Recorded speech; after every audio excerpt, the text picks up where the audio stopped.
పట్టుకోండి. ఆగండి. ఎవరమయ్యా నువ్వు? మీరెవరి కోసం వచ్చారో వాణ్ణి. నా కోసం వచ్చుంటే నేను జీప్ ఎక్కుతాను. పెళ్లి ఆపడానికి వచ్చుంటే మిమ్మల్ని జీప్ కిందేసి తొక్కుతాను. అంత మొగడువా? స్టేషన్ లో చూపిస్తాను, పదండి. పదా.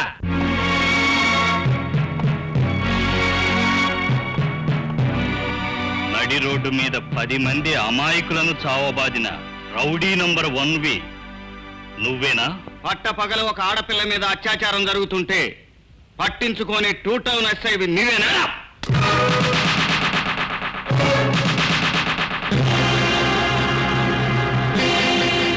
ఓహో, నువ్వు రౌడీ నంబర్ 1 కాదు, పతిత బిడ్డవు కూడానా?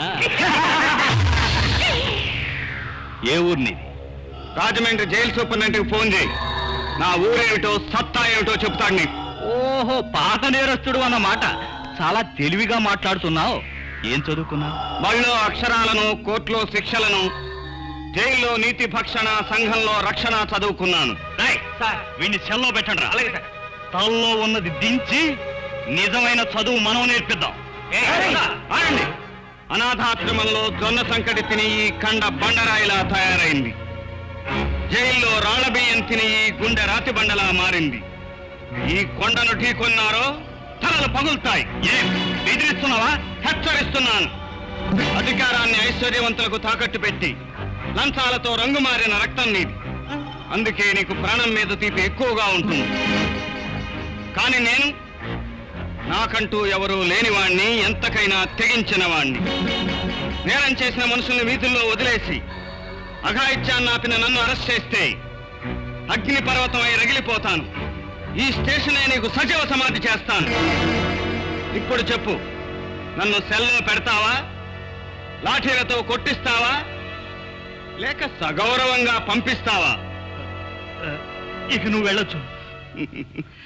బతక నేర్చిన వాడివి. వస్తా. చూడు ఇన్స్పెక్టర్, ఆ పిల్ల మీద దౌర్జన్యం చేసిన గుండాలను మాత్రమే తన్నాను.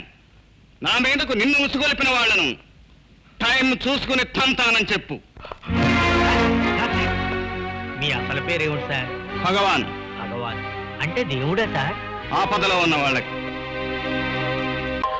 ఎందుకో చీర పట్టినట్టు ఉంది. ఎక్కడమ్మ ఎక్కడెక్కడ అప్పుడే గుండెకెక్కినట్టు ఉంది.